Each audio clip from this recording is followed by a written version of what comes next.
네, 출란교실입니다. 저한테 이제 출란교실 밴드를 통해서나 또는 개별적으로 카카오톡을 통해서 이제 질문을 주신 분들이 계십니다. 근데 이제 간단한 것들은 제가 질문에 답을 해드릴 수가 있는데, 제가 알지 못하는 것들, 이런 것들은 저도 취재를 하고 또는 아시는 분들한테 물어봐서 공부를 해가지고 여러분에게 답변을 드리는 것이고요. 알고 있다 하더라도 좀 복잡한 설명이 필요한 것들은 답글로서 전달하기가 매우 어렵습니다. 그래서 이 동영상을 업로드하는 시간을 통해서 여러분에게 답변을 드리고자 하는 것이고, 또 한 가지 이유는 이제 그 답변을 그분한테만, 질문하신 분하고만 공유할 게 아니라 다른 모든 분들도 다 궁금해하는 사항이기 때문에 좋은 질문들은 같이 공유하고자 이 시간을 통해서 제가 답변을 드리고 있는 것입니다. 자, 오늘도 답변 한 2가지 정도를 정리해서 전달하는 시간을 가져보도록 하겠습니다. 먼저 질문하시는 분이 바이러스에 대해서 질문하셨어요. 바이러스. 그리고 이제 박테리아, 세균이라고 하죠. 이 세균은 치료가 되는데, 이건 치료가 안 된다. 치료가 불가능하다. 라고 말씀을 드렸죠. 그랬더니 이렇게 질문하시더라고요. 모 유튜브에 가니까 이 바이러스도 치료를 할 수 있다, 또는 했으면 좋겠다 하시는 분이 있는데, 과학이 발전해서 뭐 바이러스도 치료하는 약이 나오지 않을까요? 또는 바이러스는 왜 치료를 못하는지 잘 이해를 못하겠습니다 하시는 분이 계세요. 이것은 뭐 출란에 관한 문제이기 이전에, 뭐 우리 코로나도 바이러스잖아요. 일상생활에 관한 문제인데, 감기 바이러스죠. 우리가 감기가 걸리는 것들이. 그런데 이제 출란에 대해서도 이제 바이러스와 이 세균 가지고 이제 에라인들이 싸우게 되기 때문에, 출란에 국한해서 이제 말씀을 좀 드리면, 이건 뭐 제가 출란을 잘 알고 안 알고의 문제는 아닌 것 같아요. 그냥 이거 뭐 저보다 더 많이 아시는 분들은 이 동영상 보시고, 제가 미처 설명이 좀 부족한 부분들은 답글을 통해서 정보를 좀 같이 공유해 주셨으면 좋겠어요. 이게 제가 답변이 다 정확하게 상식이 없어서 다 못하니까. 그러니까 제가 알고 있는 범위 내에서만 좀 말씀을 드리면, 이 바이러스를 치료한다는 것은 불가능한 거죠. 왜 그러냐면 이 바이러스는 생명체가 아닙니다. 생명체가 아니니까. 생명체가 아니다는 얘기는 뭐냐면 살아있는 생명이 아니라는 거예요. 그러니까는 이 스스로가 기어다니고 움직이고 뭔가를 먹고 스스로가 번식하고 이런 기능이 전혀 없어요. 이거는 무생물에 가까운 것입니다. 어떤 사람들은 뭐 생명체와 무생물의 중간 과정이라고 하는데, 뭐 생물이 아니면 무생물이죠. 무생물이라고 봐야 되는 것이고, 그러면은 이 무생물들은 어떻게 살아가느냐? 우리 그 세포 안으로 침투해서 이 세포 자체가 돼버려요.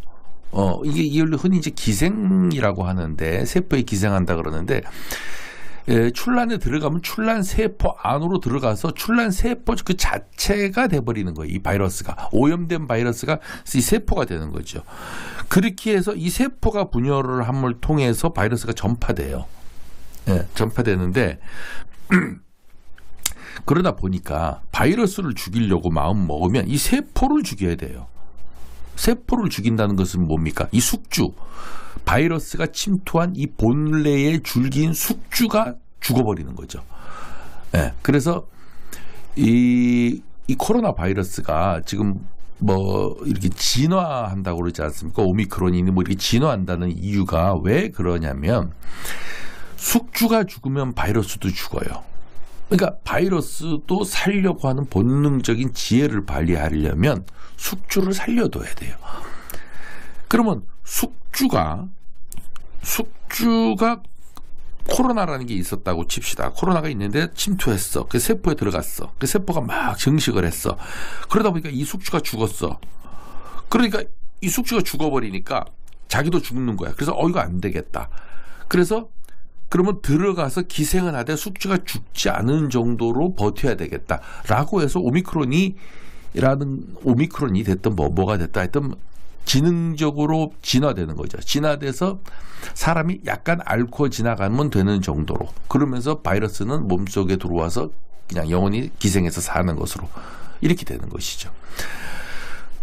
그래서 바이러스를 죽인다는 것은 이 출란의 세포를 죽인다는 의미가 되기 때문에 이 바이러스는 치료가 된다 하더라도 별 의미는 없을 것 같아요. 제 상식으로 봤을 때. 그러나 이 박테리아, 세균은 생물입니다. 생물.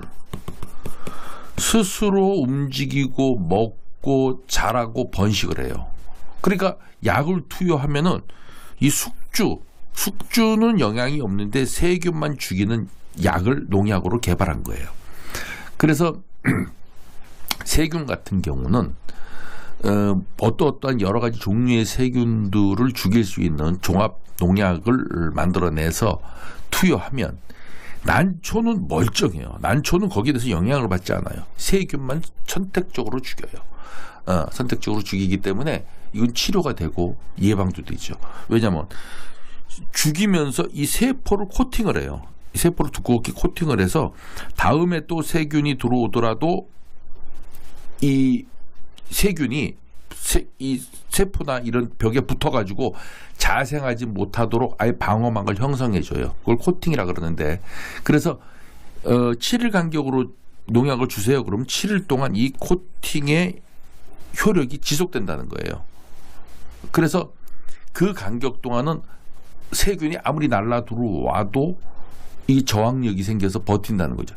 이 코팅이 7일 동안 서서히 없어졌다. 다시 똑같은 원점으로 돌아갔다. 그러면 다시 농약을 쳐야 되는 거예요. 그래서 이 농약에 보면 7일 간격으로 치세요. 이렇게 나와 있는 것은 그 코팅의 재생 능력이 7일, 이 유효기간이 7일로 보는 거죠. 네. 그래서 제가 예전에 우리 락스 쓰시는 분들, 제가 락스 쓰지 말라고 하면서 이 얘기를 약간 언급했지 않습니까? 락스는 뿌리면 이 세균이 선택적으로 다 죽어버려요. 죽지만 지속력이 없어요. 코팅을 안 해요. 그러니까 줬다가 물로 씻어낸다고 하지 않습니까? 락스를 쭉 씻어내면은 뭐 한 5분 있으면 쓸려 내려간 거죠. 이제 없는 거죠. 락스 성분은. 그리고 날라 들어오는 5분 후에 날라오 들어오는 6분 내지 7분에 날라 들어오는 세균은 어떻게 막느냐는 거죠. 지속성이 없는 거죠. 그러니까 계속 그걸 하느니 선택적으로 죽일 수 있는, 이 세균을 죽일 수 있는 약을 치고 지속성도 갖고 있는 농약을 사용해라. 그러면 농약이 7일 간격에서 뭐 코팅의 효과가 끝난다 하더라도 조금 깜빡하는 사이에 한 일주일 안 치고 다음 일주일에 친다 하더라도 그 일주일 간격에 들어오는 것은 못 막겠죠. 못 막겠지만 확률적으로 쭉 지속이 되기 때문에 예방 효과는 반드시 있는 것이거든요. 꼭 코팅의 효과가 사라질 때 날라 들어온다는 확률도 적은 거니까. 그래서 그렇게 이해를 해주시면 될 것 같아요. 그래서 이 농약은 계속 쳐야 되는 거예요. 뭐 왜냐면 우리가 출란을 이 낭만적으로 키워서 뭐 유기농으로 키워서 농약을 안 치겠다 이런 식으로 키우는 작물이 아니지 않습니까? 그래서 그 약재 살포는 해야 된다. 해야 되는데 더 좋은 방법은 약재를 살포하기 이전에 약재를 굳이 살포하지 않더라도 저항력이 강한 출란을 만드는 것이 더 우선 첫째 목표다. 잘 먹고 튼튼하고 저항력이 강한 식물로 키우는 것이 첫째 목표고요. 그러기엔 좀 부족하다 싶으니까 약으로서 보충하는 것입니다. 우리가 사람도 마찬가지예요. 저 같은 경우는 1년 내내 감기도 한 번 안 걸립니다. 근데 제 주변에 아는 친구는 맨날 환절기일 때마다 감기를 알아. 여름에도 감기를 알아요. 봄에서 여름으로 넘어갈 때 환절기일 때 되면 무조건 감기 앓는 사람들이 있어요. 저항력이 약한 거죠. 그런 식물도 마찬가지입니다. 병이 오면 차가닥차가닥 걸리는 출란이 있는가 하면 와도 이겨내고 걸리지 않는 출란들이 있다. 자, 두 번째. 이 출란을 왜 키우냐면 출란. 자, 이 난이라는 것 말이죠. 이 난을 한번 봅시다. 이 난이라는 용어가 만들어진 걸 우리 한번 생각해 보자고요. 이거는 뭐 답은 없어요. 답은 없지만 한번 논리적으로 유추 해석을 하는 것입니다. 이걸 뭐 제가 지금 말하는 걸 답이라고 여러분들 받아들이시면 안 되고요. 제 말에 그냥 설득력이 있다. 그러면 그냥 받아들여 주시면 되는 거예요. 이 난이라는 거를 문헌에 의하면 누가 만들었냐면 공자가 만들었다고 해요. 공자님이 산에 가서 그 난초를 보고 난이라는 용어를 처음 사용해서 이 한자를 만들으셨다고 하는데, 그때 만들었던 이유가 향기가 났다. 향기. 그래서 향기가 나는 식물을 난이라고 한다라고 했어요. 그래서 지금 우리가 키우는 신비디움에 해당되는 이 출란만 난이라고 한 게 아니고, 그때 당시에는 향기가 진하게 나면 다 난이라고 했어요. 그래서 문주란, 뭐 새우란, 이런 거 있지 않습니까? 난자가 붙은 거. 이런 것들이 왜 난자가 붙었냐면 향기가 나서 난이라고 부르는 이 관습적 용어가 붙은 거예요. 그렇지만 우리가 말하는 본래의 이 신비디움 계통의 난은 아니죠. 그래서 중국도 초창기에는 그렇게 됐었어요. 향기가 나는 식물을 난이라고 한다. 그래서 향기 좋은 어떤 그 풀처럼 생긴 거죠. 나무는 아니고, 나무에서 나는 그 꽃은 좀 별개로 치더라도 풀에서 나는 이 꽃을 향기가 좋다 그래서 난이라고 했는데, 그러다가 이제 나중에 뭐 해와 란이 구분이 됐고 분리가 되면서 뭐 이렇게 이제 오는 과정들은 뭐 여기서 예외로 하고요. 그건 잘 아시잖아요. 해는 뭐 일경에 다화가 피는 것이고 나는 일경에 일화가 피는 것을 난으로 한다 해서 구분하기 시작했는데, 요즘엔 통상적으로 이것도 뭐 다 난이다 이렇게 부르고 있는 것은 여러분들이 잘 아시니까 오늘은 출란의 본질만 한번 얘기해 보자고요. 그래서 출란을 보고 즐긴다라고 하는 것은 이 향을 보고 즐긴다는 의미였어요. 거기서부터 출발한 거예요. 거기서부터 출발한 거니까 여기서 의의를 제기하실 분들은 없을 거라고 봐요. 자, 그렇다면은 출란의 본질은 꽃이에요. 꽃. 이 꽃의 본질은 향기예요. 향기가 나지 않는 꽃은 꽃이 아닌 거예요. 네. 그래서 이건 또 제가 말하는 제 내피셜로 말하는 게 아닙니다. 우리 추사 김정희 선생님 시에도 나와요. 우리나라 난은 난이 있으되 향기가 없기 때문에 난다운 난이 없다라고 했어요. 그분도 그렇게 인정한 거예요. 왜냐? 향기가 나야 꽃이고, 그 꽃이 향기 나는 꽃이 있어야 난인데 향기가 없단 말이에요. 우리나라 보추나는. 그러니까는 이 꽃으로서의 핸디캡을 가지고 있고, 난으로서 그 향기 나는 꽃이 없기 때문에 난으로서의 핸디캡도 갖고 있는 거죠. 그래서 일본에서 이거를 이 핸디캡을 보완하고자 잎의 무늬, 꽃의 색, 이런 것들로 원예적 체계가 약간 우회해서 발전했다고 제가 말씀을 드렸죠. 자, 그렇다면 그 향기는 일단 포기한다고 칩시다. 향기는 어차피 무향종이니까. 앞으로 뭐 향기가 나는 이런 유향종 출란도 여러분들이 이제 관심을 좀 가지셔야 되겠지만, 그거는 기회가 되면 다시 얘기하고, 향기를 포기하고 이 꽃을 보고 즐기기 위해, 꽃에서 출발했으니까 난이라는 용어 자체가 꽃을 보고서 즐기기 위한 일본의 원예 체계도 이 꽃을 중심으로 체계가 이루어져 있습니다, 여러분들. 자, 그러면 어떤 분은 그렇게 질문하시더라고요. 그러면 산채할 때 또는 키울 때 인문이종을 키워야 됩니까? 꽃을 키워야 됩니까? 그러는데 본질은 꽃을 보고 키우는 것이죠. 본질은. 그러나 이 인문이종을 키우시는 분들 있지 않습니까? 인문이종을 키우시는 분도 궁극적으로는 이 인문이종이 두 가지가 있잖아요. 체세포 변이에 의해서 키메라를 통해서 나오는 인문이가 있죠. 중투, 복륜, 사피, 호피, 뭐 이런 것들이 있죠. 산반, 이런 것들은 유전적 요소, DNA라는 유전적 요소가 아니라 체세포 변이에 의한 키메라이기 때문에 자식들한테 유전이 되지 않는다. 자, 이런 것들은 그냥 인문이종이라는 어떤 하나의 분야로서 존재하는 것이죠. 그러나 서반 이런 것도 있잖아요. 그 취급 계통의 문의에 해당되는 것들, 이런 것들은 말이죠. 그 자체로도, 인문이 자체로도 보기에 좋은 것들이 있어요. 뭐 서호반이나 서호반 같은 거 극황으로 빠지면요, 꽃 안 봐도 꽃이 뭐 개판으로 나와도 그냥 민출란 나와도 이 인문이 자체가 좋아서 훌륭한 관상 가치를 가지고 있는 출란들이 있습니다. 그러나 산에서 이 서호반을 발견했다. 그러면은 야 이거 꽃이 뭐가 피겠는데라고 기대를 하는 것이에요. 네. 근데 인문이 요 서호반 자체 인문이로는 별로 관상 가치가 없어. 배추서야. 배추서 아시죠? 연두색으로 그냥 누렇게 물 빠지는 거 군데군데 이런 배추서기 때문에 인문이 좋은 가치로는 의미가 없는데 꽃이 기대가 돼. 사몽 같은 경우가 그런 게 해당되죠. 사몽 우리 명명품 사몽이 꽃이 홍화가 안 폈다면 그 자체로는 인문이종으로는 뭐 크게 관상 가치가 없었을 거예요. 근데 이런 것들도 있어요. 인문이종은 사몽 같은데 꽃이 민출라 나오는 거 있습니다, 여러분들. 별 볼 일 없는 거. 잎에 산반이 있는데 산반이 안 물리는 꽃이 피는 것들도 있어요. 그래서 그런 것들은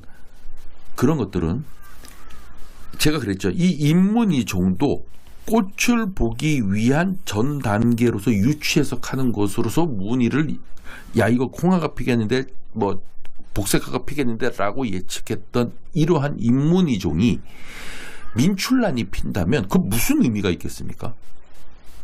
인문이종 자체만으로도 관상 가치가 그 자체만으로 관상 가치를 갖고 있지도 못하는 어떤 그 인문이종이 꽃이 민출란이 폈다. 아니면 뭐 홍화가 폈는데 꽃이 화형이 개판이다. 뭐 봉시 막 팍팍 벌어지고 뒤집어지고 이상하다. 그 무슨 의미 있어요? 이건 버려야 되는 거. 그래서 산에 가서 심어줘야 되는 것이죠. 민출란하고 하등에 다를 게 없지 않습니까? 여러분들 예를 들어서 이 인문이에 군데군데 이게 배추서로 이렇게 축축축 빠졌는데 꽃이 그래서 봉심이 이렇게 벌어지는 이렇게 삐리한 꽃이 폈다고 하면 여러분들 이거 구매하시겠어요? 이게 뭐 홍화라 하더라도 안 살 거 아닙니까? 또 키우는 사람도 재미도 없잖아요. 이게 무슨 의미가? 이게 민출란이죠, 민출란. 그래서 출란을 키우는 본질의 목적은 꽃인데 인문이종보다는 꽃을 키우기가 어렵잖아요. 왜냐하면 발색도 시켜야 되고 뭐 어떤 영양분을 줌으로 인해서 꽃이 색이 진해지니 안 진해지니 그리고 언제 화통을 벗겨야 되냐 등등 일종의 테크닉이 들어간단 말입니다. 테크닉이 들어간다는 건 뭐예요? 초급자는 두려워하게 만드는 거죠. 그냥 가만히 놔서 비료 잘 주면은 중투로서 또 신화촉이 나오고 이래야 되는데 뭔가를 하려고 그러면 배우게 돼야 되고 배운다는 것은 두려움으로 오게 되고. 자, 그래서 이 꽃을 본다는 것 대부분이 출란을 오래 하신 분들은 인문이종으로 출발했다가 점점 꽃으로 와서 이 중급자나 고급자에 해당되시는 분들이 이 꽃을 가지고 노시는 거 아니에요? 그냥 초보주들은 잘 모르니까 상식이 없으니까 이 인문이종 갖고 놀고 있죠. 그러다 나중에 점점 꽃으로 관심을 갖게 되는 거죠. 그래서 본질은 꽃이잖아요. 본질은. 꽃이 나오지 않는 인문이는 아무 의미가 없다. 민출란이다. 그러나 이런 게 있죠. 질문하시는 분 중에서 그럼 생강근을 캐야 됩니까? 뭐 인문이종을 캐야 됩니까? 똑같은 얘기예요. 생강근이나 인문이종이나 똑같은 얘기예요. 왜 그러냐면 이 생강근을 선호하는 이유가 뭡니까? 씨 하나가 싹 날라와서 이 공생균을 만나서 생강근으로 번식을 했어요. 번식을 해서 여기 생장점에서 슈팅이 하나 터진 거야. 자, 그럼 이 종자는 지구상에 하나밖에 없는 거야. 하나밖에. 이게 인문이종이 됐던 화예품이 됐던 이 종자성으로서는 하나밖에 없는 거죠. 여기에서 인문이종이 틀 수도 있고 색화를 발현하는 예고 형식의 인문이종, 이 서호반 같은 게나 서호반이 나올 수도 있죠. 그러나 우리가 이 생강근이 없고 모주에서 서호반이 갑자기 나왔다. 여기 민출란이 폈다가 갑자기 키메라가 터져서 중투가 나왔다거나 아니면 갑자기 서호반이 나왔다거나 이러면은 이것도 하나의 행운이라고 볼 수 있는데 변이종을 찾아내는 하나의 과정이라고 볼 수 있는데 이 모주도 결과적으로는 생강근에서 출발한 거 아닙니까? 어디서 난초가 나옵니까? 우리 출란은 라이좀에서 번식하잖아요. 이 양란은 플로토콤이라 그래가지고 플로토콤으로 번식을 하고 이 세포처럼 동그랗죠. 이게 분열을 통해서 3개, 4개, 8개, 16개 이런 식으로 분석. 우리는 생강근을 통해서 이 출란은 생강근을 통해서 라이좀이라고 하는데 이 생강근을 통해서 번식하잖아요. 그러니까 이 생강근을 통해서 번식을 해서 한쪽이 나와서 대주가 됐겠죠. 대주가 됐는데 그 대주가 영양 번식을 하면서 촉수가 자꾸 늘어가다가 어느 정도 키메라가 작동을 해서 그 키메라 쪽으로 신화가 나왔더니 복륜이 나왔더라. 복륜이 나왔더라. 중투가 나왔더라. 이렇게 되는 거세요. 그런데 중요한 것은 생강근에서 한쪽이 터서 이게 5촉, 6촉으로 해서 대주가 됐어. 근데 꽃은 민출란이야. 민출란인데 여기서 갑자기 그 키메라가 나와서 뭐 사피가 나오거나 또는 뭐 저기 그 사피가 뭐 나오면 그건 뛰어서 인문지용으로 가는 것이죠. 그러나 사피가 나오지 않고 계속 이제 서반 정도가 나왔다. 하나에 색화가 나올 것 같은 어떤 예측을 할 수 있는 아리까리한 어떤 서반 무늬가 나왔다. 그래도 이건 민출란입니다. 민출란 꽃이. 그래서 제가 말씀을 드리는 거예요. 이 인문이종에 무늬가 있었는데 민출란이 나오는 서반이 허다해요. 그래서 제가 애초에 이 출란교실 시작하면서 뭐라고 했습니까? 동영상을 보여주는데 서반이나 서반기가 있어서 이게 화해품이 꽃이 기대되니까 기대품으로 판다? 쌩구라라 이거는. 나온다는 보장이 없단 말이죠. 물론 오래 키우시는 분들이 확률적으로 저 나오겠는데 근데 가격이 싸. 그래서 한번 기대 한번 해볼까? 이런 심리로 구매하시고 이런 심리를 이용해서 판매한다는 건 내가 충분히 이해는 하겠지만 그 자체가 가격이 높다면 쌩쿨하다. 안 나온다는 거죠. 그리고 굳이 홍화를 사고 싶으면 홍화 꽃 보고 사면 되는데 뭘 기대품을 살 이유가 뭐가 있느냐. 자, 그래서 대주를 민출란으로 계속 자라다가 중투가 키메라가 탁 튼 경우가 있어요. 그럼 이제 여기서부터 잘라내가지고 이 중투를 영양 번식을 해야 되죠. 왜냐? 키메라가 있는 부분에서 체세포 변이가 일어난 부분에서 신화가 텄기 때문에 그 변화된 체세포를 계속 발전시키는 거죠. 중투로. 그렇게 해서 발전시키면은 꽃도 중투화가 나오는 거죠. 이 중투는 DNA 번식이 아니니까 체세포 변이니까 영양 번식을 통해서 중투가 나오지만 종자를 받아서 씨를 뿌리면 자식들은 전부 다 무지가 나오니까. 그래서 이 개념을 약간의 혼돈을 하고 질문하신 분들이 있어서 오늘 좀 대답을 좀 드렸는데 충분하지 못한 대답인 것 같아요. 제가 생각해도.